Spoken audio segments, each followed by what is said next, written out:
সে জীবনে কোনোদিন কল্পনাও করে না। আর আলেমদের জবান বন্ধ করে দেওয়ার দুঃসাহস বাংলাদেশে দেখিয়েছিল।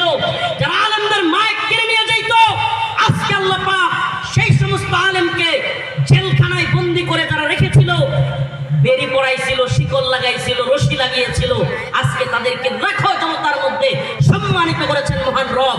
আর যারা করতে চেয়েছিল আল্লাহ পাক তাদেরকে এমন লাঞ্ছনার এবং জিল্লতির জিন্দেগি দান করেছেন যেটা পৃথিবীতে ইতিহাস হয়ে থাকবে। তাইলে ইসলামকে যদি কেউ বিলীন করে দিতে চায়, কেউ যদি মনে করে যে আমি আলেম উলামাদের ধ্বংস করে দিব, ভাই দেখবেন সূক্ষ্ম কৌশলে ইসলাম বিদ্বেষী কিছু লোক আছে, এরা ইসলামের বিরোধিতা সুস্পষ্ট করে না, করে আলেম উলামাদের, কিন্তু বাস্তবে সে আসলে ইসলামই পছন্দ করে না। এটা কেমনে বুঝবেন যে সে আসলে আলেম উলামা বিহীন একটা ইসলাম চায়? নাউজুবিল্লাহ। আপনি কল্পনা করতে পারেন আলেম উলামা বিহীন ইসলাম কেমন হবে? মসজিদে নামাজ কে পড়াবে? মাদ্রাসা কে পড়াবে? কোরআন কে পড়াবে? হাদিস কে পড়াবে? মানে ওই জাহেলগুলো, ওই নাস্তিকগুলো, ইসলাম বিদ্বেষীগুলো, ইসলাম বিদ্বেষীগুলো কখনোই সরাসরি ইসলামের বিরুদ্ধে কথা বলার দুঃসাহস করে না। কেন? কারণ এদেশের মানুষ যে যে দলই করুক, যার মধ্যে ইসলামের ন্যূনতম ভালোবাসা আছে, এই সমস্ত লোকগুলো এমনি যাই করুক না করুক, দিন শেষে যদি খালি শুনে যে মসজিদে কেউ হামলা করছে, এ সেই দলের নেতা হোক, জুতা দিয়ে বাইরে সামার দাঁত ফেলে। এই জন্য ভয়ে মসজিদ মাদ্রাসা আর ইসলাম নিয়ে কথা কয় না, কিন্তু হুজুরদের বিরোধিতা করে, আলেম ওলামাদের সমালোচনা করে। তার কাছে গিয়ে জিজ্ঞেস করেন, আচ্ছা আপনি যে ঢালাও ভাবে আলেম ওলামাদের সমালোচনা করেন, আচ্ছা সমাজে যদি আলেম ওলামা একজনও না থাকে, দেশে যদি আলেম ওলামা একজনও না থাকে, তাইলে জানাজা পড়াইবো কেডা, মাদ্রাসায় পড়াইবো কেডা, আর মসজিদে ইমামতি করবো কেডা? প্রশ্নটা করবেন, করবে কে? তারে যে জিজ্ঞেস করবেন, আপনি সহিহ সালামতে সুন্দর করে কোরআন পড়তে জানেননি? দেখবেন যে সূরা ফাতিহা জিগাইলে দাঁত ভেঙে যাওয়ার অবস্থা। প্রিয় ভাইরা আমার, কথাগুলো কষ্ট পাওয়ার জন্য বলছি না, বলছি এজন্য আলেম উলামারা ভুল ত্রুটির ঊর্ধ্বে না, ভুল আমাদেরও আছে। কিন্তু প্রশ্ন হলো এই জামানায় আল্লাহ রাসূল সাল্লাল্লাহু আলাইহি ওয়াসাল্লাম চলে গিয়েছেন 1500 বছর। কত? 1450 তো বলতে বলতে শেষ, এখন প্রায় 1500। এতদিন পরে এখনো কি হযরত আবু বকরের মতো, হযরত ওমর রাদিয়াল্লাহু আনহুর মতো আলেম বা ওনাদের মতো ব্যক্তিত্ব পাওয়া সম্ভব?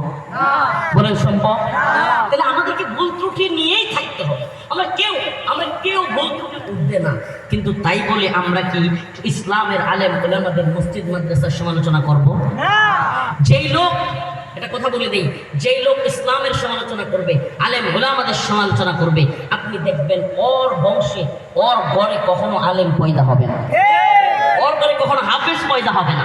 এই জন্য যারা, আপনি দেখবেন যারা যেই পরিবারটা আলেমদেরকে ভালোবাসে, আল্লাহ ওই পরিবারের পোলাপানরাও আলেম বানায়, আল্লাহ ওই পরিবারের পোলাপানরাও হাফেজ বানায় দেয়।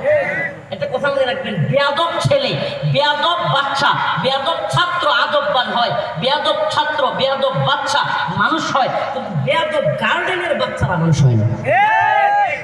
বেয়াদব গার্ডিয়ান যেগুলো আছে, আলেম ওলামাদের সাথে খারাপ আচরণ করে, এদের বাচ্চারা মানুষ। যদিও ওইদিকে আমার আলোচনা ছিল না, এটা বোঝানোর উদ্দেশ্য যে আল্লাহ রাসূলের কাছে একজন মুরব্বী গিয়া বলতেছি, ইয়া রাসূলুল্লাহ আমরা কোরআন শিখিয়ে দেন, মনে আছে? এবার আল্লাহ রাসূল বললেন, আপনি ইসাব্বিহু লিল্লাহি সূরাটা পড়েন। বলে, ইয়া রাসূলুল্লাহ আমার জিহ্বাটা ভারী হয়ে গেছে, আমি পারবো না।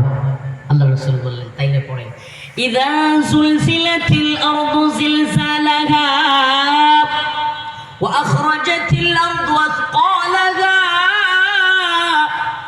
ওয়া ক্বালাল ইনসানু মা লাহা ইয়াওমাইযিন তুহাদ্দিসু আখবারাহা بأن ربك أوحى لها يومئذ يصدر الناس أشتاتا ليروا أعمالهم فمن يعمل مثقال ذرة خيرا يره ومن يعمل مثقال ذرة شرا يره।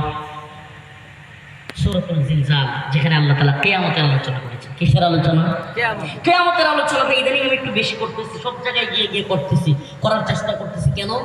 কারণ কিয়ামতের কিছু আলামত বর্তমান পৃথিবীর সাথে বর্তমান সময়ের সাথে মিলে যাচ্ছে, যেটা আমরা রাজনৈতিকভাবে ব্যাখ্যা করার চেষ্টা করতেছি, যেটা আমরা সামরিকভাবে ব্যাখ্যা করবার চেষ্টা করতেছি, কিন্তু আসলে এই ব্যাখ্যা করে বর্তমান পৃথিবীর বাস্তবতা আপনি মিলাইতে পারবেন না। যদি কিয়ামতের হাদিসগুলো, কিয়ামতের আয়াতগুলো পর্যালোচনা করেন, আপনি দেখবেন বর্তমান পৃথিবীর বাস্তবতার সাথে বড় মিলে যায়। আল্লাহ রাসূল সাল্লাল্লাহু আলাইহি ওয়াসাল্লাম বলেছেন, কিয়ামতের আগে মুসলমানদের সাথে পশ্চিমাদের একটা রক্তক্ষয়ী যুদ্ধ হবে, বিশাল বড় যুদ্ধ, যেই যুদ্ধের নাম হলো মালহামাতুল কুবরা। যুদ্ধটার নাম কি? মালহামাতুল কুবরা। ভয়াবহ একটা যুদ্ধ সংঘটিত হবে। তাসবিহ পড়েন আপনারা? তাসবিহ, এই যে ছোট ছোট দানা দিয়া 100 বা 1000 লেখা সুবহানাল্লাহ আলহামদুলিল্লাহ পড়েন, তাসবিহ। আল্লাহ রাসূল হাদিসের মধ্যে বলেছেন, ওই তাসবিহ দানা যেভাবে একটা ছিঁড়ে গেলে, একটা পড়ে গেলে আরেকটা পড়ে যায়, একটা দানা নিচে পড়ে গেলে একটার পর একটা যেমন পড়তে পড়তে তাসবির পুরো দানাগুলো শেষ হয়ে যায়, কিয়ামতের আগ মুহূর্তে এক একটা আলামত এইভাবে প্রকাশ পাইতে থাকবে যে একটা হবে মানে আরেকটা তাড়াতাড়ি হয়ে যাবে। তাইলে কিয়ামতের অন্যতম বড় আলামতের মধ্যে একটা আলামত হলো মালহামাতুল কুবরা। পৃথিবীব্যাপী মুসলমানদের সাথে এক ভয়াবহ যুদ্ধ হবে পশ্চিমাদের। সেই যুদ্ধ কেন হবে? বলা হচ্ছে একটা চুক্তি ভঙ্গের কারণে। হাদিসের মধ্যে আসছে, ওই কিয়ামতের আগে বড় যে যুদ্ধটা হবে, একটা চুক্তি ভঙ্গ করার কারণে ওই যুদ্ধটা হবে।